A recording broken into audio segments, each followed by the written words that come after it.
Magandang araw sa inyo mga kapuntos. Meron ba kayo nakakatalakayan sa social media? Sa Facebook, sa Twitter, sa YouTube, comments? Na mula sa iba't ibang sekta ng pananampalataya? At napapansin ninyo na tila mahuhusay sila at bihasang bihasa. Samantalang kayo naman, medyo tagilid at medyo kulang pa lang ang nalalaman. Well, mga kapusos, hindi yan problema. Sapagkat sa kakapanood ninyo dito sa ating programa sa Straight to the Point, initiyak ko sa inyo na may panlaban na kayo. Sa loob lamang ng ilang minuto ay malilinawan na kayo. At initiyak ko sa inyo na sa dahan-dahan, gradually, may panlalaban na kayo. Kaya sa mga bago pa po sa aming channel, please po don't forget to hit the subscribe button, the notification bell, para maging notified kayo sa bawat video na ilalabas ko sa channel na ito. Kaya wag na po natin patagalin. Simulan na po natin.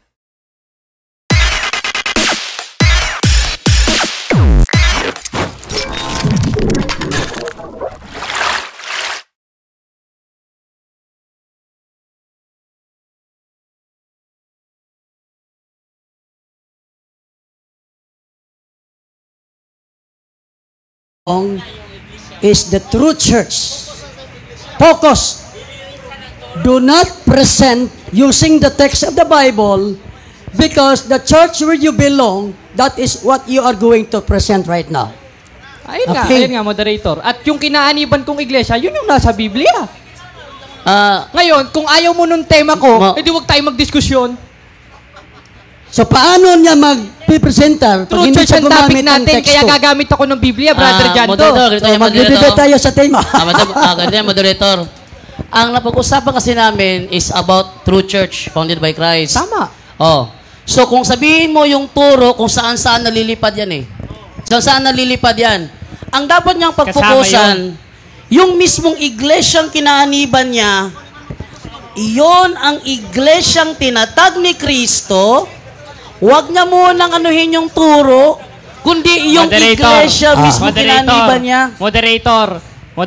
Okay, ayun nga yung ginagawa ko eh. Dahil yung katangian ng tunay na iglesyang kinaaniban ko, makikilala sa turo. Ngayon, kung ayaw mo, di wag tayo magdiskusyon. Ako na lang Hindi, titigan mo. Kaya nga nagsasalita ako eh. Ayaw mo naman ako pagsalitain eh. Sige, moderator's time. Hindi katangian ng topic. Gusto niya gumamit ang text. Doon siya nagsimula kung paano niya ituturo ang totoong iglesia. So, the objection is not granted. Continue your presentation. Sige, yung mga kapatid. Salamat, moderator. Salamat. Ayaw pa pumayag ni Bro Janto eh. Ngayon, isa nga doon sa katangian ng iglesia, 7:17 ng 1 sa turo. At isa doon sa turo, basahin natin ng 22:1 ng Kawikaan, na ang mabuting pangalan ay maiging piliin. Aba, isa pala sa katuroan, yung opisyal na pangalan ng iglesyang nasa Biblia. Ngayon, sino ba ang nagtayo ng iglesyang nasa Biblia? Aba, unang-una, ang Diyos sa pamamagitan ni Kristo. Paano? Bakit?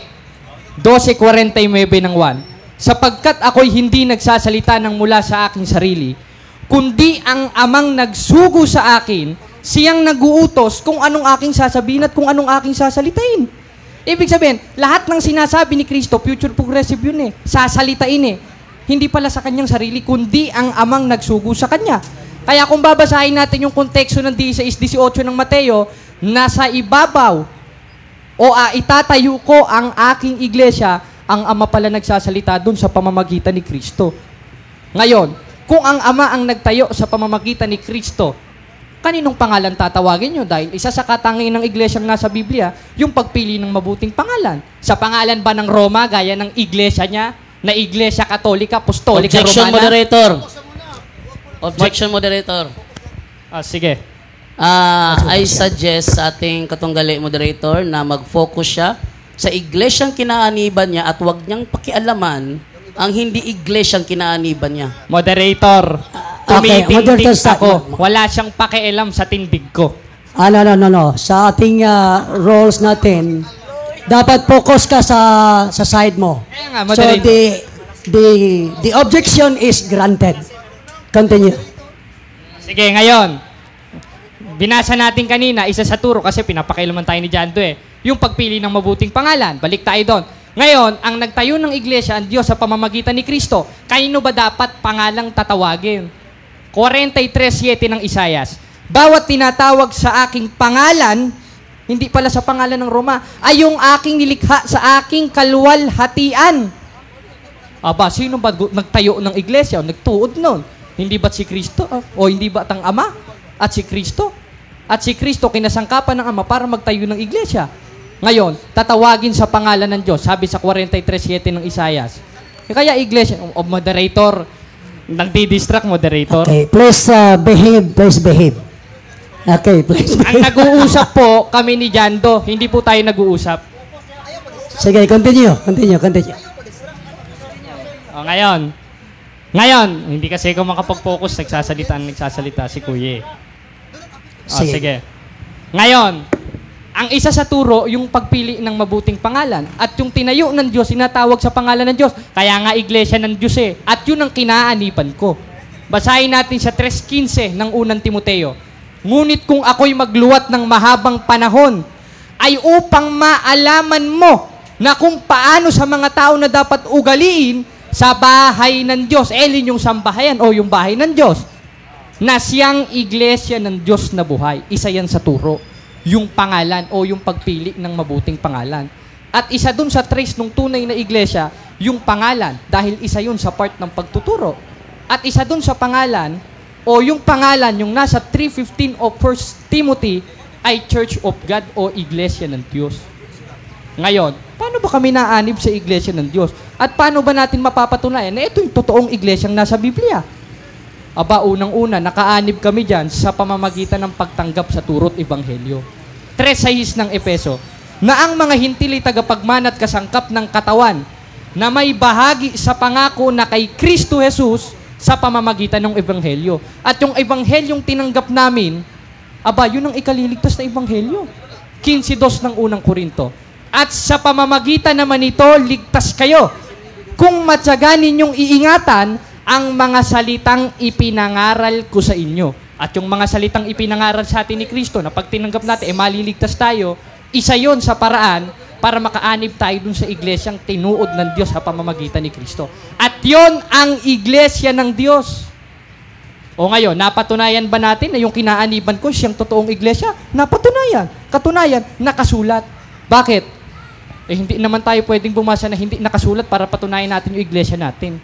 4:6 ng unang Korinto. Ang mga bagay ngang ito, mga kapatid, ay inanyo ko sa halimbawa't sa aking sarili at kay Apolos dahil sa inyo. Bakit? Upang sa amin, mga tuto kayo na wag hihigit sa mga bagay na nasusulat. Ano ba yung nakasulat? Basa ulit, kapatid na Erin. 20:28 ng gawa. Ingatan ninyong inyong sarili at lahat ng kabilang sakawan. Nasa kanila'y hinirang kayo ng Espiritu Santo sa pag-iingat upang pakanin ninyo. Alin? Ang iglesia ng Diyos. Nabasa ba, kapatid na Erin? Nabasa. Malinaw ba? Malinaw. Napakalinaw yung sa kanya. Mamaya na natin, baka mag-objection na naman. Katakot-takot na objection na tinanggap ko dito. Wala naman akong ginawang masama. Naglalatag lang naman ako dahil yun ang alam kong gawang mabuti pag hindi ko ginawa yun, magkakasala ako. 4:17 ng Santiago. Sa nakakaalam ng paggawa ng mabuti, ngunit hindi ginagawa ito'y kasalanan sa kanya. At isa dun sa mabuting ginagawa ko, na inihanda ng Diyos sa 2:10 ng Epeso upang siya nating lakaran, aba, yung paghahayag ng totoo. Kaya nga hindi napatunayan ni Brad Alima na si Maria ina ng Diyos ngayon, ano naman papatunayan natin? Objection, at moderator. Moderator, objection na naman, pang ilan na? What's your objection? Huwag siyang magpangalan kay Paul Alima dahil ako ang kalaban niya, hindi si Paul Alima. Moderator. Moderator's time. I-reserve lang yon sa Sige. summary. Moderator, sawayin niyo muna Sige, ang proceed. Mga ano? O sige, boss. Ngayon, naalaman natin na ang tunay na iglesyang nasa Biblia, iglesia ng Diyos. Hindi naman iglesia Katolik, Apostolika, Romana. At isa dun sa turo, yung pagpili ng mabuting Kuya, pambihira. Palihog. Kalma lang, kalma lang. Sige, wave na nga natin. Hindi makapokus eh. Tanungin mo na ako. Cross-examination. Wave na niya. Wave na? Wave na. Sure ka mag-wave ka? Wave na. Meron ka ba Okay. 7 minutes?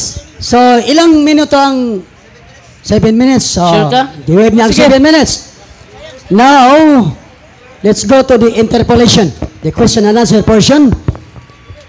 Brother Jared, you have to prepare to answer the question of Brother Jando. And the question starts now. Unang katanungan. Sabi sa Biblia, ang iglesia ay nakarating sa Antioquia. Kilala mo ba kung sino ang ikatlong obispo sa Antioquia? Yes or no? No. Kung Dahil, ika- ito, No. sasagot ako. Qualification.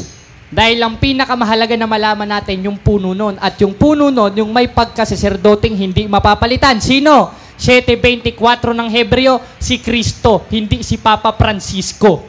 Next question. Next question.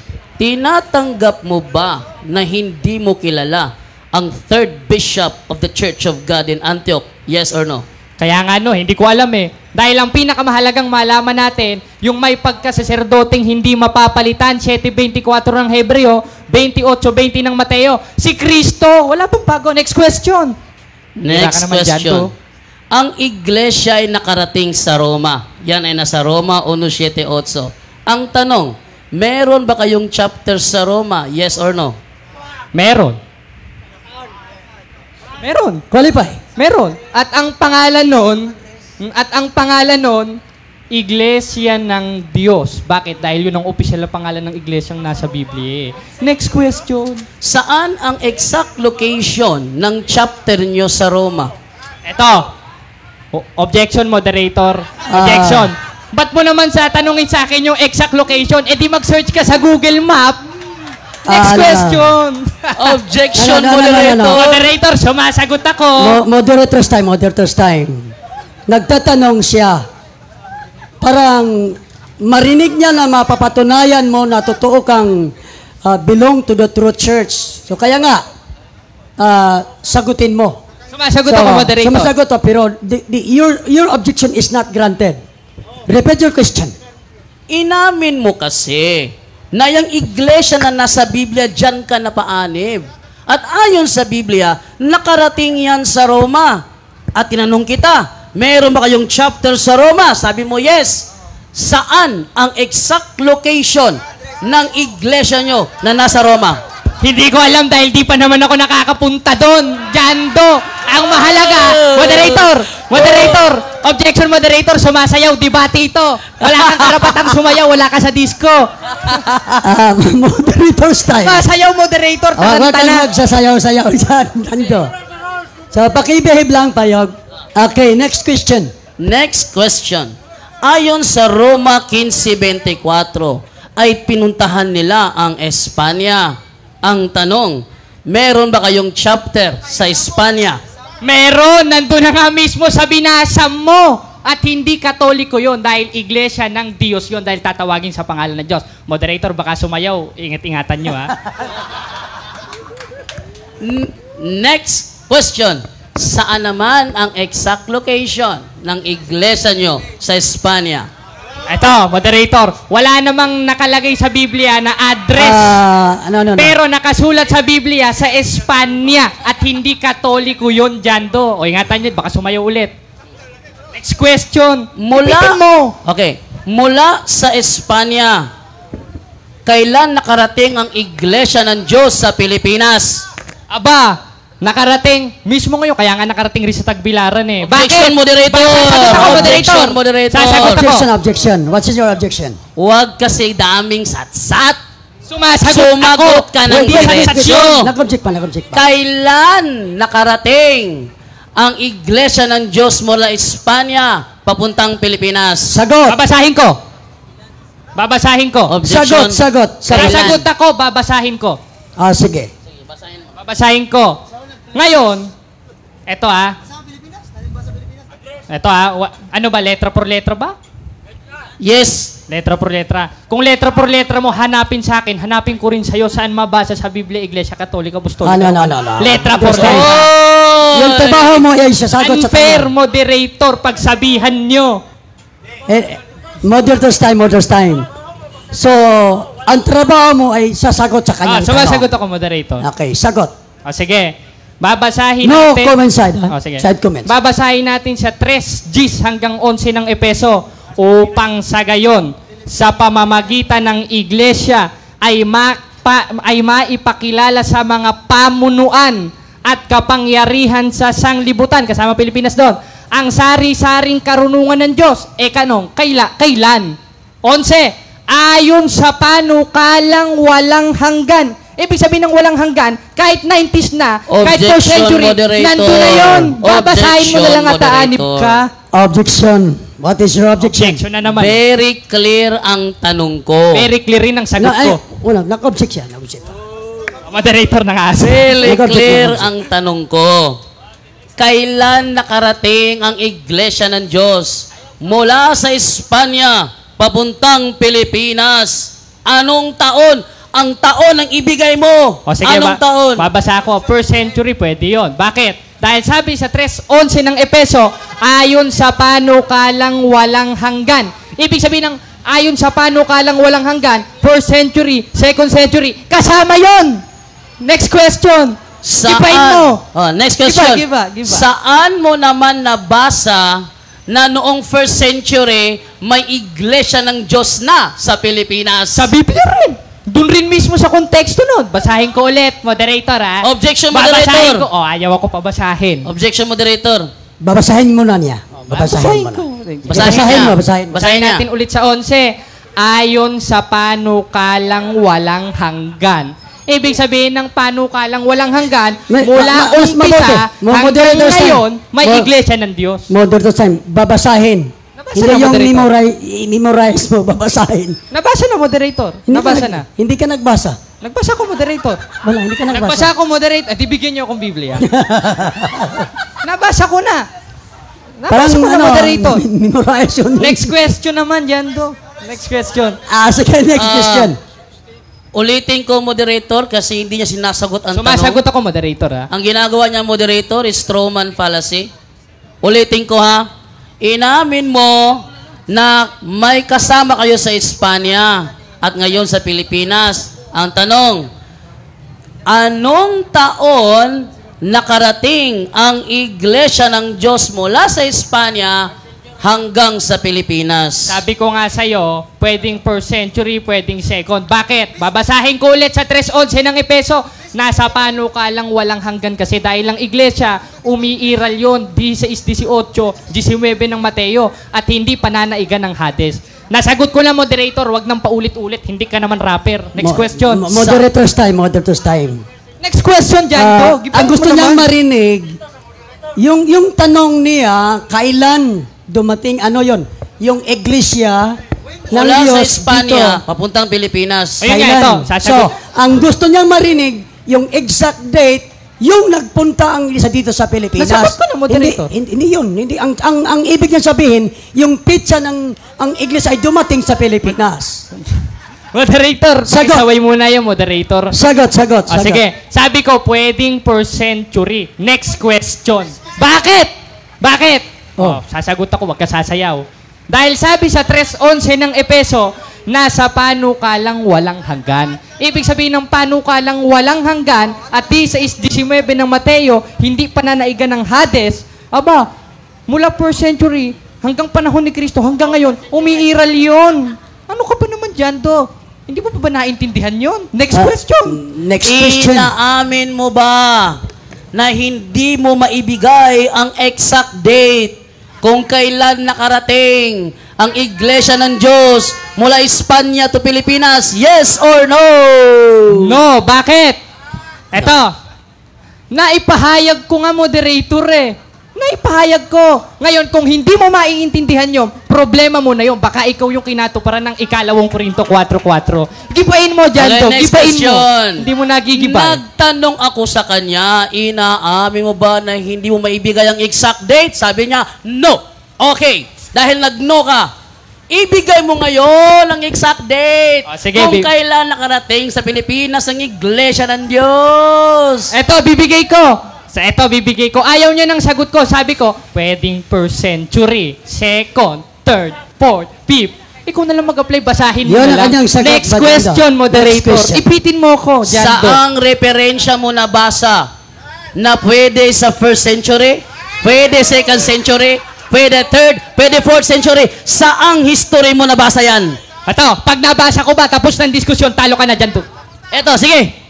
Babasahin ko. Babasahin mo. Babasahin ko sa Biblia dahil part of history No, yun. moderator. Babasahin ko. Moderator, Ayaw na akong objection. pabasahin. Ayaw na akong pabasahin. Objection, moderator? Ang gusto niya ay hindi Biblia. Wala. So, Hindi sa'yo ko sa tatanggapin Biblia. yun. Hindi ko So, tatanggapin hindi pwede. yun. Hindi niya sasagutin. Dahil ang pananampalataya ko, 4 sa Time is ng up. Korinto, wag hihigit sa mga bagay Time na is nasusulat. up. Okay. Ito, Jando. Let's proceed for the negative side, Brother Jando. It's your turn. Timer starts now. Okay, mga kaibigan, nanonood ngayon, Bisaya ko ha, kay taga Osamis ko, unya, nagpuyo ko kauban ni Father Darwin sa Valencia. Nya kani siya, taga Luzon, misulong din kay ipakita niya nga ilang paso daw ko niya. And now, nakikita niyo naman ang pinagkaiba namin dalawa. Eto ngayon, yung iglesia ng Diyos, na kinaaniba niya, ganito yan, pagpunta niya rito, ang sabi ko sa kanya, sabi niya, Brother Jando, may matitirhan ba ako dyan? Sabi ko, kontakin mo ang mga kasamahan mo sa Bohol para doon ka sa kanila makiusap na doon ka muna humiga pagdating mo. Alam nyo, wala siyang kasamahang makukontak niya rito. Alam nyo kung bakit? Wala silang iglesia dito sa Bohol. Kaya, ang nag-offer si Brother Kaloy. Nandun siya ngayon kina Brother Kaloy. Kasi wala siyang kasamahang makukontak sa Bohol. Pangalawa. Objection, moderator. Objection. Wala sa tema natin si Brother Kaloy. Tindigan mo yung tema mo. Huwag kang Objection. pumunta kay Brother Kaloy. Wala ka na yata mapaliwanag. Okay, the objection is granted. Ano nangyari? Ito siya, sa pagkakaalam ko, galing siya ngayon sa MCGI. Yan. Pero may mga video niya na kinakalaban niya si Razon. So, wala na siya doon. Moderator. Dati siyang member... Objection ulit, moderator. Wala sa tema natin ng MCGI, si Razon Soriano. Mag-focus ka dun sa tema mo. Okay, Counter objection. focus your team. Counter objection. Counter objection. Gigibain ko yung tema niya. Sabi niya na iglesyang kinaaaniban niya ay yung iglesia.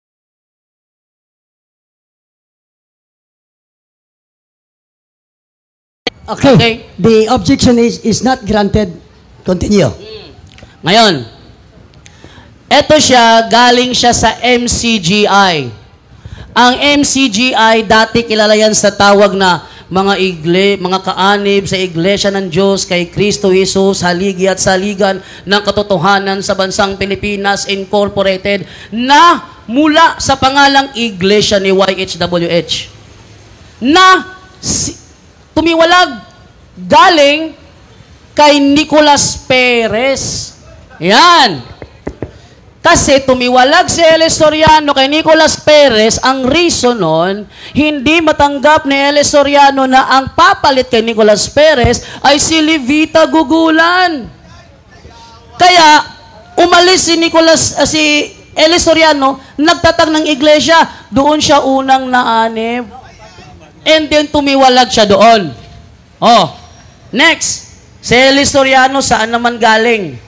Si Elis Soriano ay galing kay Nicolas Perez. Siya ay naging ministro sa edad na 17. Doon siya naging member sa edad na 17. Si Nicolas Perez naman, galing naman ito kay Teofilo Ora. Si Teofilo Ora at si Januario Ponce, ayon sa Hiwaga Magazine ng Iglesia ni Cristo, sa kanilang comics nakalagay doon, sinabi ni Januario Ponce at saka ni Teofilo Ora, iwan na natin si Manalo. Magtatag tayo ng iglesia. tatawagin itong Iglesia ng Diyos kay Kristo Jesus. So, ang kanyang pinanggalingan, Teofilo Ora at Januario Ponce. Saan naman galing itong dalawang ito? Ang dalawang ito nanggaling naman sa INC, sa Iglesia ni Kristo. Tumiwalag kasi hindi napili ni Felix Manalo para maging ministro ng kanyang iglesia. Ngayon, si Felix Manalo naman saan galing? Sa Seventh-day Adventist. Ang Seventh-day Adventist saan nanggaling? Kay William Miller. Si William Miller saan nanggaling? Kay John Smith, kasi Baptist siya galing eh. Kay John Smith. Si John Smith saan nanggaling? Wala na. Wala nang record. Kaya hindi niya masagot ang tanong ko kanina. Alam nyo ha? Ito, negative point ko to ha. Kaya hindi niya masagot ang tanong ko kanina, anong exact date mula Espanya to Pilipinas? Kasi nasa Pilipinas siya. Sa Biblia, Roma 15:24, sila nagpunta sa Espanya. So, anong ebidensya mo na kayo yan? Walang ebidensya! Therefore, ang kanyang tema, ang tawag dyan, self-proclaim. Na? Nagpro-proclaim siya. Kwento lang. Wala namang ebidensya. Kaya, ako'y natuwa na humarap siya ng face-to-face debate kasi alam ko na hindi matitindigan ang tema, patutunayan niya, ng Iglesia ng Diyos na kanyang kinaaniban daw ay yun daw ang tatag ni Kristo. Wrong. Tatanungin ko siya, kung sakaling sasagutin niya, wala na ako oras patanong sa kanya eh. Sino ang kanilang obispo noong taong 200, taong 300, taong 400, taong 500? Wala siyang maibigay kung sinong obispo nila doon.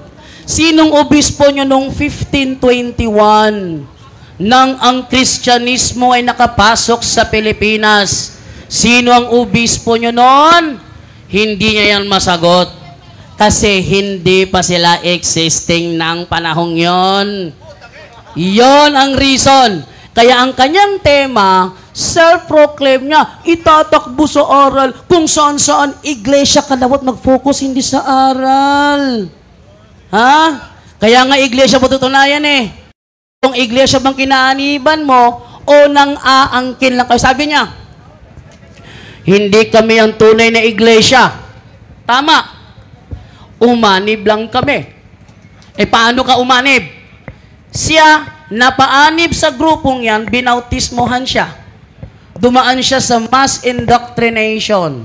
Nabautismohan siya. May perform ng baptism niya.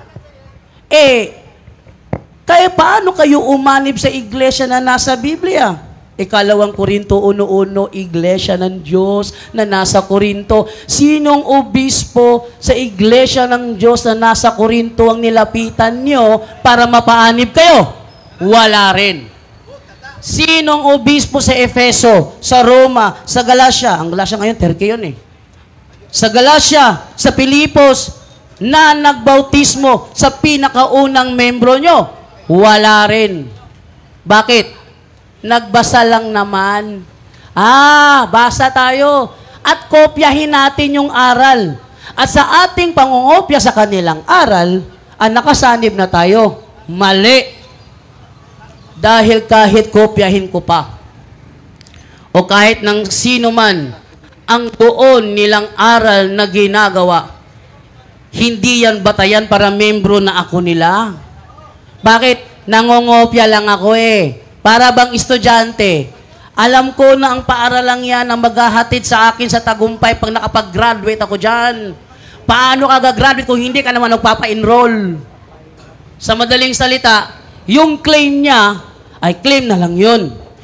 Lahat ng talatang babasahin niya sa Biblia, ng mga talatang yon, tingnan nyo ha, tumakbo pa siya. Unang Korinto 4:6. Babasahin natin ang unang Korinto 4:6. Kasi ninugtong niya ang Gawa 20:28. para malaman natin kung anong ibig sabihin sa unang Korinto 4:6. Eto, ang sabi ganito, sa unang Korinto 4:6, ha? Now, in what I have said here, brothers, I have used myself and Apollos as examples to teach you not to go beyond what the Tanakh says. Ayun palang nakasulat, matutungkol pala doon. Tanakh pala yun? Now, in what I have said here, brothers, I have used myself and Apollos as examples to teach you not to go beyond what the Tanakh says, proudly taking the side of one leader against another. Tanakh pala. Tapos, ang dinugtong niya, Gawa 20:28, teka, out of context ka doon na. Kailan naging Tanakh ang Gawa 20:28? Alam niyo ba ano yung Tanakh? Ang Tanakh is the Hebrew Bible. The Old Testament. Yun ang Tanakh pala, Jared. Hindi pala yan New Testament eh. Mali ang ingatan ninyo yung sarili at ang buong kawan sa kanyang Espiritu Santo na mga obispo. May obispo ba sila? May obispo ba sila? Wala! Upang pakanin ninyo ang iglesia nilinya ng kanyang sariling dugo. Sila ba yun? Hindi. Katunayan, wala siyang ebidensya. Hindi niya kilala ang third bishop of Antioch. Imposible naman. Ha? Kung talagang kaanib, alam mo ang mga obispo nila. Kahit hindi man lahat, kahit sa Antioch,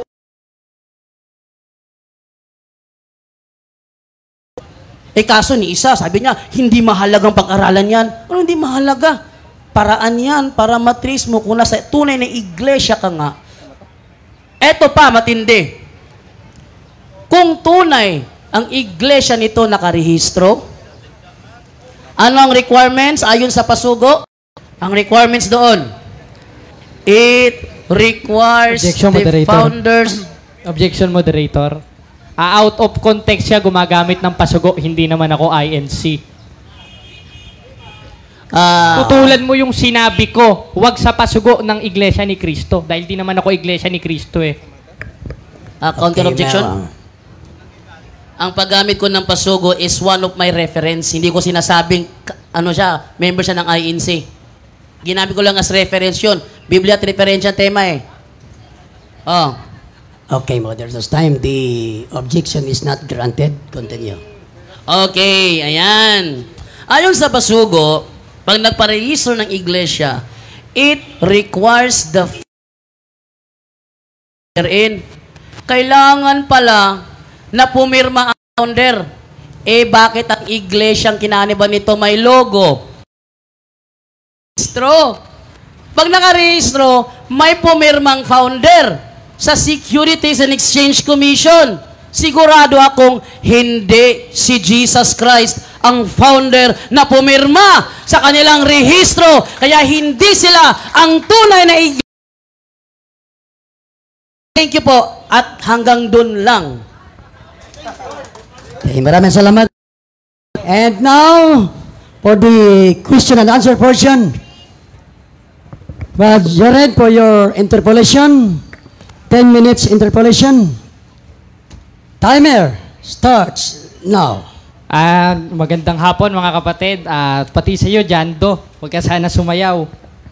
Ngayon, sabi mo kanina, basa lang naman daw ng basa at kopya ng kopya. Mali ba ito o tama? Categorical. Okay.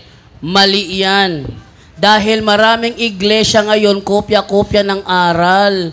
Pero it doesn't mean na tunay rin dahil magkapareho sila. Example na lang natin.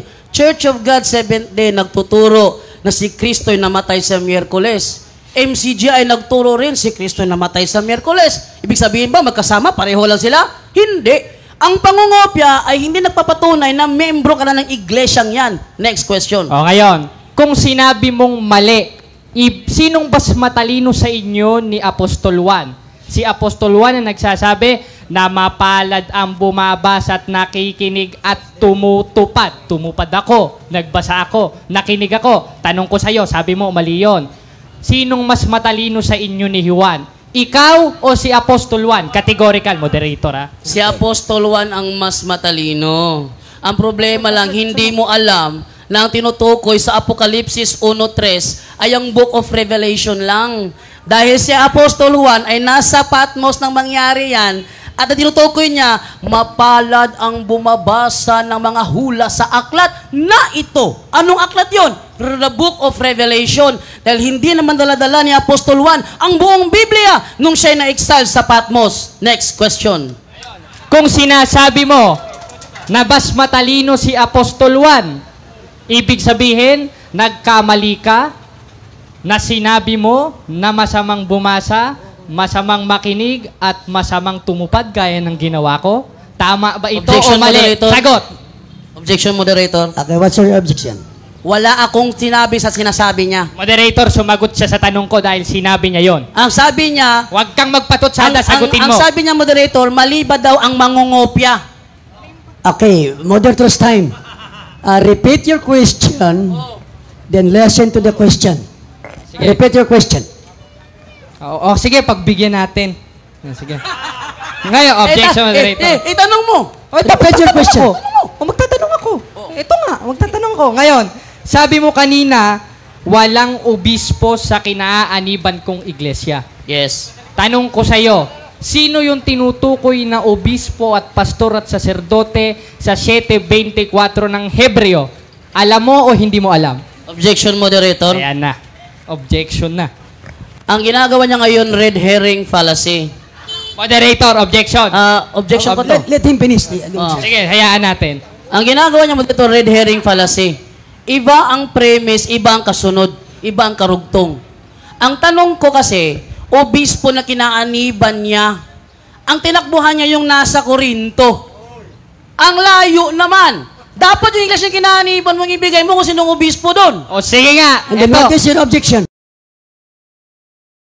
niya, wag siyang magpatutsada. Ngayon, ang tanong ko sa kanya sa 7:24 ng sabi niya, wala daw kaming obispo. Wala daw obispo yung kinaaniban naming iglesyang nasa Biblia. Tanong ko sa'yo, yung nasa 7:24 ng Hebreo na obispo at saserdote at pastor, sino yon? Kilala mo o hindi? Categorical. Sumagot ka, wag ka maipit. Yung nasa Hebrews chapter 7 verse 24, ginamit mong pastor, obispo, at saka saserdote. Nandyan.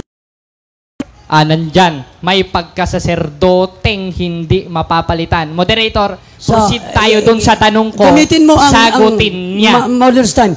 Gamitin mo ang wastong salita na nandyan sa Hebrews chapter 7:24. Saserdote lang yon. So, repeat your question using saserdote. Sige. Ngayon, kilala mo ba itong saserdote na nasa 7:24 ng Hebreo na siyang puno at siyang kaanib sa iglesyang kinaaniban ko? Kilala mo o hindi? Huwag ka mag-objection. Objection, moderator. Objection na naman. What is your objection? Huwag niyang dugtungan ng red herring fallacy. Huwag niya yung loaded question fallacy yun eh. Nag-insist na siya, iglesyang kinaniban ko, wala pa siya napapatunayan. Tanungin niya lang ako, kilala ko ba yung saserdote na nasa Hebreo 7:24? Sasagot ako. Sige. Okay. Sige, Yun ang gusto niya. Ayun ang Sige. gusto mo? Ayoko eh. You are under cross-examination.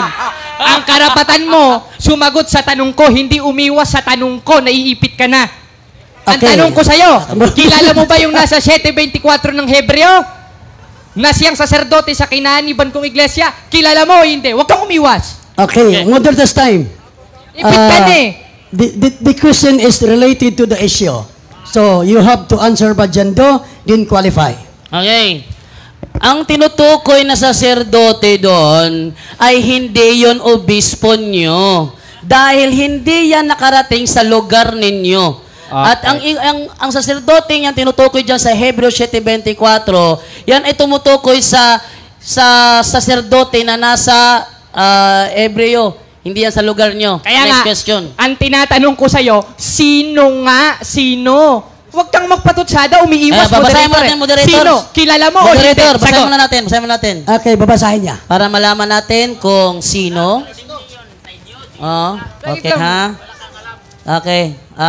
Moderator, basahin mo natin, moderator ha? Okay, sige. Para malaman kasi natin, eto, Hebreo 7. Post your time. Moderator, pakibilisan yung sagot, naghihintay ako. Okay.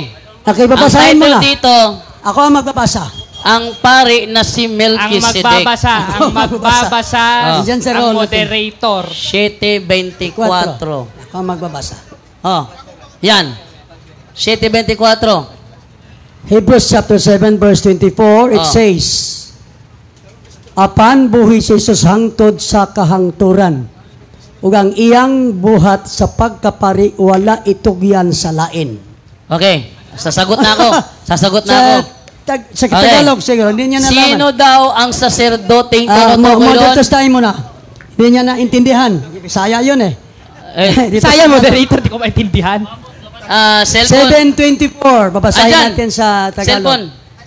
Cellphone. Dito na sa Sige, Tagalog. sige. Ating Tagalog. Dito na sa Tagalog. Dito na. Ayan. Sige. 24. 7:24. Ngunit hindi naman maaalis ang pagkapari ni Jesus dahil nanatili siyang magpakailanman. Yan, sige. Ito sagot ko sa tanong mo. Ang paring tinutukoy dyan ay si Jesus. Ayun. Salamat. At si Jesus Wait. naman ay hindi nyo kailanman naging obispo. Dahil matagal nang umakyat si Kristo sa langit, hindi pa naitatagang iglesia ang kinahaniban mo. Okay.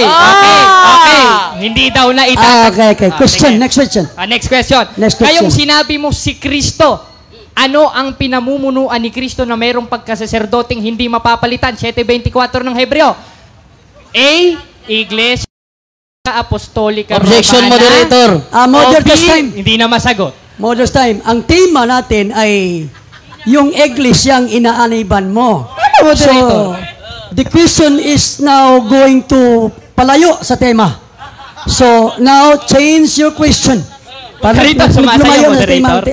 ang question. Lumayo na sa tema. So, change your question. Sige, hindi na. Pagbigyan na lang natin, mga kapatid, sumasayaw na eh. Ngayon, kung sinabi mo si Kristo, ano yung kinaaniban niya o saan siya nakaasay na meron siyang pagkasaserdoting hindi mapapalitan? Sa iglesia ng Diyos ba o hindi sa iglesia ng Diyos? Hindi siya kaanib sa iglesia ng Diyos na Objection, moderator. Objection, moderator. Objection, moderator. Let him finish. Let him finish. Sumasagot ako eh.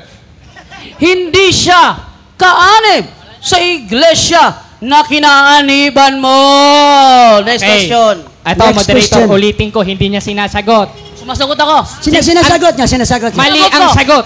Ito, tanong ko. Moderator, objection. No Oh. side comments. No side comments. comment. Moderator, comment. nagsaside comment rin siya, oh. No side comments. Huwag mong sabihin na mali ang kanyang sagot. Hindi yun sang-ayon sa rules natin. Ayun. Next question. Ulit ang tanong. Sa 7:24 ng Hebreo, inamin mong si Kristo. Ngayon, saan namumuno si Kristo? Sa iglesia ng Diyos ba o hindi sa iglesia ng Diyos? Yun ang tanong ko. Sagutin mong categorical. Naipit ka ni. Hindi siya namumuno sa iglesia na kinaaaniban mo. Moderator, objection. Modern test time. The answer is, I believe, indirect answer, but still the answer of your question. Ito, moderator. So next question. Sige, next question. Ngayon, sabi, pagbigyan na natin, ipit na eh. Ito, ang tanong. Objection. No side comments. No side No comments. side comment. Tingnan niya. Next question. Ngayon, uli, ito naman ang tanong. Sabi mo kanina, pag tunay na kaanib, dapat alam ang obispo o ang pangalan ng obispo. Tinatanggap mo ba ito ng buong puso mo? Yes or no? Categorical. Yes, alam ko na sinabi ko yon. Dahil meron ako may bibigay ng mga obispo sa Antioquia at obispo sa Roma na mapapangalanan ko. Sabi ko, kahit yun lang isa, okay na yun. Ngayon, Next question. kung ang basihan ng pagiging tunay na kaanib, dapat alam mo ang pangalan ng mga obispo. kilala mo ba ang obispo sa Japan, ang iglesyang kinaaniban mo? Kilala mo o hindi? Sagot. Objection, moderator. What is your objection? Wala akong sinasabi na obispo sa Japan. Objection, moderator. Objection. Qualify your objection. Objection, Continue, moderator. please. Let finish your question. Objection. Objection ko, wala akong binabanggit na obispo sa Japan. Ang sabi ko, kahit sa Antioquia man lang o sa Roma, magbigay ka kahit isa man lang. Okay na sa akin yon. Magtanong ka doon sa sinabi ko. Tatanong ako sa sinabi mo. Dahil lang sinabi mo, para maging tunay na kaanib sa iglesia, dapat kilala ang lahat ng obispo. Nakasulat yun. Ngayon, ang tanong ko sa'yo ganito. Objection. Kilala mo ba yung obispo nyo sa Japan? Objection. Kilala o hindi? Sagot. The question is, you are Ipit just... na, moderator. Let me explain. The text that you are using is always based on the Bible. So do not ask any bishop in Japan because you are using the text. You better ask a question based on the scripture. You have to ask question, who's that bishop in the Bible, not in Japan. Ngayon, So, i-clarify. next question. Clarify ko lang, moderator, yung tanong ko. Kasi sinabi niya to eh. Importanteng tindigan niya ito. Ngayon, kung nagsasalita siya, hindi niya kayang tindigan, ba't ka pa nakapagdebate? Ngayon, ang tanong ko, ito sabi mo eh, kapag tunay na kaanib, dapat alam ang lahat ng obispo. Tinanggap niya yun. Objection, moderator. Ngayong tinanggap niya, ito, nagsasalita ako, pinapaliwanag ko eh. Ngayon, kung yun ang sabi niya, moderator, sino ang obispo nyo sa Japan? Dahil yung pala ang pagiging karakter ng isang tunay na kaanib sa Iglesia ng Diyos. Alam mo o hindi mo alam, categorical. Ngayon, pag hindi mo sinagot categorical, talo ka na. May objection siya, may objection. No, yung objection mo. Sagutin mo. Talo ako? Ito Ano yung objection? Wala akong sinabing papangalanan lahat ng obispo. Nakalagay dito Wait, yun. wait. Narinig nyo lahat, di ba? Sabi ko, magbigay ka lang kahit isa, okay na ako. Wala akong sinabing lahat. Ang lino nun. Yun ang Okay, ano, model this time. Di kailangan yung lahat. Kasi marami yun eh. So, ngailangan tayo ng 2 oras yung pangangalanin natin yung lahat. Moderator, So, sabi niya, ko na lang. mayroong Moderator, kahit isa. sasagutin ko na lang. Sino daw? Sige, sasagutin niya. Sino? Ito ang aming bishop sa Japan. Sino yun? Tarcisio Tuyushi. Ayun, yun. Yun, ang ano namin. Nag-search na ipit kasi. Objection, moderator. Referensya yan. Referensya sa live. Pakita natin. Referensya Pakita yan. natin. Oh. Nasaan ang referensya dyan? Anong aklat yan? Modest time. Sa live Kailangan tumingin, natin, naipit. Brother Jared pag ito nababasa sa cellphone, ginogol nila, mayroong walang lalabas Google. na pangalan. So, hindi na kailangan siguro magre-react ka kasi nandiyan na sa cellphone Sige. ang pangalan. Hindi na Pagbigyan kailangan. natin. So, next question. Para matapos tayo. Sige. Makulit ka. Kanina, sabi mo, ang iglesia ba ng Diyos namin ay na-register. Sinabi mo ba yon?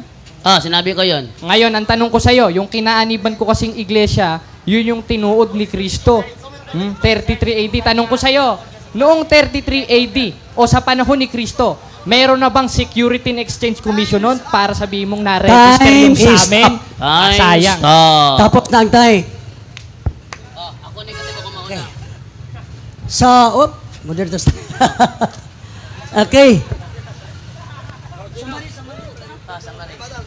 Rebuttal. So, let's go to the rebuttal. The negative. Yeah. Brother Jando will be the first to present his rebuttal. 5 minutes rebuttal. It's your time, Brother Jando. Okay, thank you. So, 5 minutes summary na ako. At pagkatapos siya naman 5 minutes. And then ako naman magtitindig naman sa aming iglesia. Ito naman. Alam nyo, frankly speaking, nagipagkamay sa akin, ang lamig ng kamay niya. Basang-basa. At ang lamig-lamig. Halata naman, di ba? Walang objection sa final conclusion. Alam niyo, sa totoo lang, kung saan-saan siya nakarating. Thank you doon sa tumulong sa sa live natin sa Facebook. Nagbinigay ang pangalan ng bishop natin sa Japan. Binigay kasi wala akong alam doon eh. Ngayon,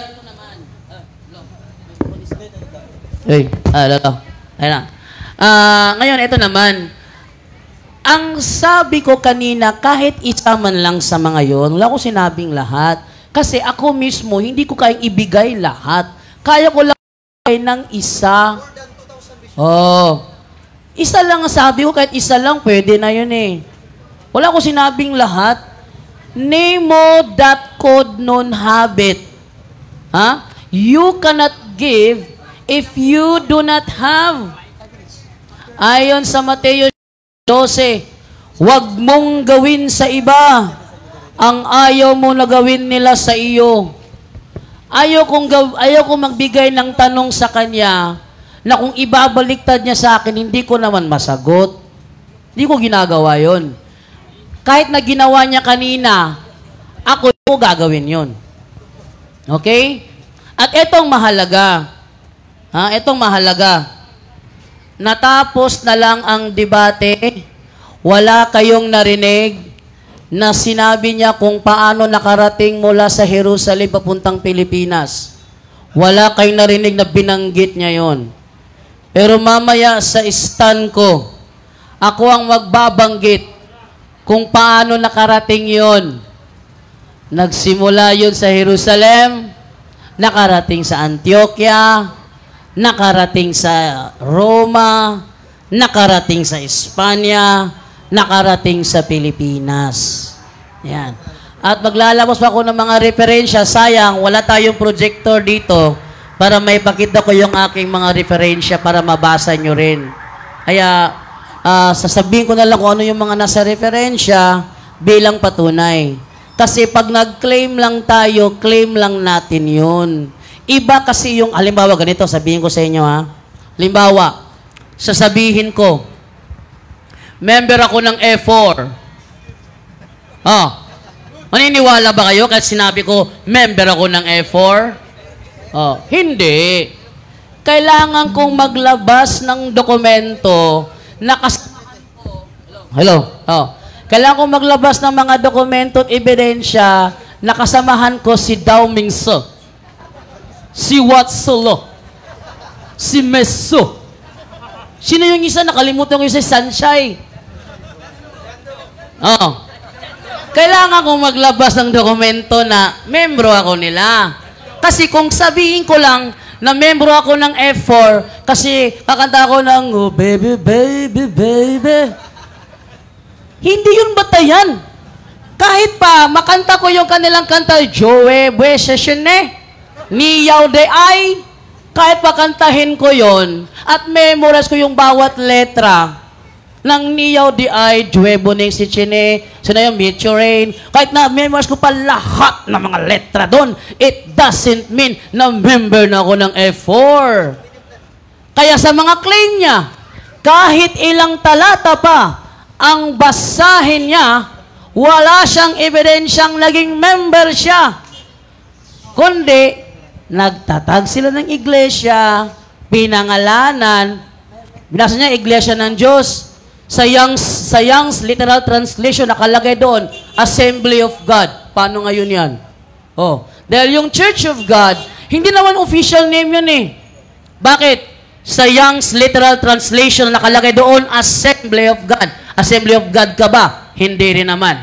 Kaya, yung kanyang tema, na basura. Bakit? Puro claim lang siya, wala namang pinakitang referensya. At maraming salamat po sa inyong lahat. Lolo. Salamat, Jendo. And for the affirmative side, Brother Jared, for 5 minutes rebuttal.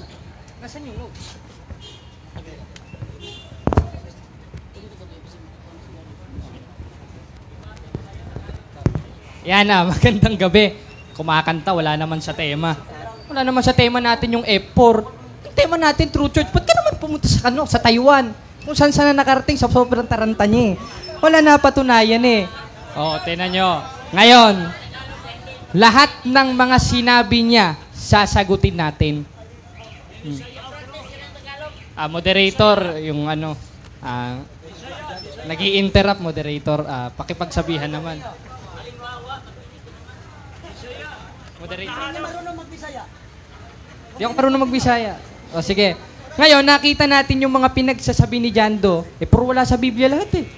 Ngayon, ang tanong ko sa kanya, sa 7:24 Hebreo, sino? Naipit. Si Kristo yun eh. Dahil wala namang ibang saserdoting walang kapalit, kundi si Kristo lang. At si Kristo, yung pinamumunuan niya, yun ang iglesia ng Diyos. Hindi iglesia katolika, apostolika, romana. Katunayan, 1:18 ng Kolosas, siyang ulo ng katawan sa makatwid bagay ng iglesia. At yung katawan na yon, yun ang iglesia ng Diyos, hindi iglesia katolika, apostolika, romana. Ngayon, sabi niya kanina, para daw maging tunay na kaanib sa iglesia, kailangan alam daw lahat ng obispo. Tinanong ko sa kanya, sino obispo sa Japan? Nag-search, naipit na. Naipit na. Ang diskusyon natin, ayon sa Biblia at referensya, hindi ayon sa Facebook. Pinakita ko naman mga kapatid, inilagay ko kung naka-live ngayon, makikita naman natin kung saan siya kumuha ng sagot, isinerch niya. Humingi ng tulong sa live. Kasama ba sa tema yon, Jando? Tapos nagsasasayaw-sayaw ka pa dito, kala mo miyembro ka ng F4.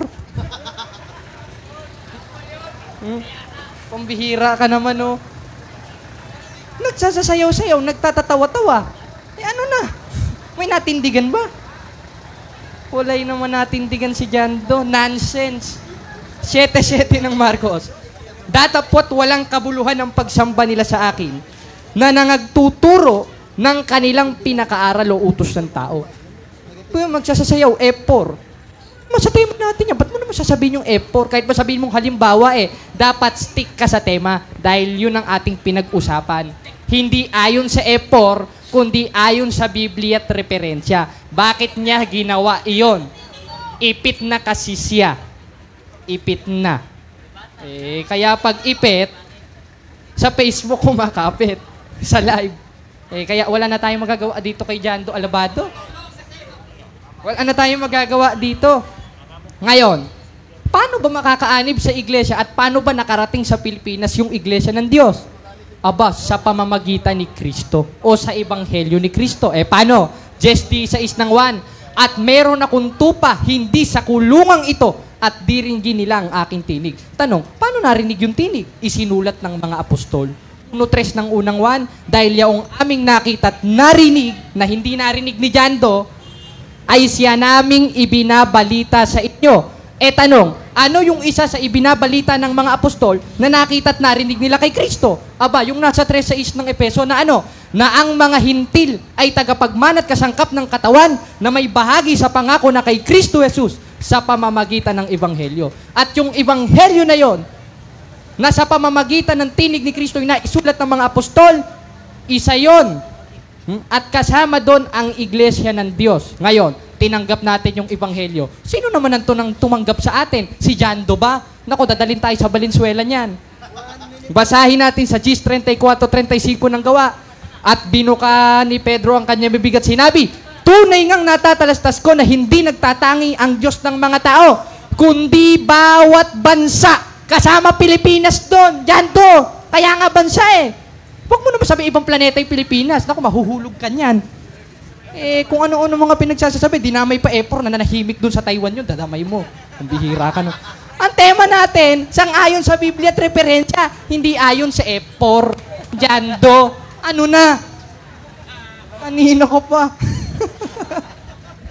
Kaya nga, kung kakantahan ko to, kakantahan ko ito Ayoko. Ngayon, ano? Kakantahin ko ba? Wala bang background sa dyan? Background. Kakanta ko kung mayroong background. Kung pwede lang yung producer, kakanta talaga ako ngayon, ang tema natin sang-ayon sa Biblia. At ipit at talo sa diskusyon si Jando Alabado. Bakit? Hindi natindigan ang iglesia niya. Time. Takpakan na to! Sige na lang, sinumbakay sa katarungan. Okay. Actually, doon na ni siya ay duha ka stance. Mao may ilang sabot. Ang first stand kaganiha, ang affirmative si Jared. Nahuman. Tapos, ang first stand. Now, the second round, Brother Jando will be the affirmative. Anong tema? Ang iglesia namin naman. Kapatunayan niya na ang Iglesyang Roman Catholic Church ay the True true Church, church. founded by Christ. Then, gigibain ni, Jared. So, Brother Jando, it's your turn. Timer starts now.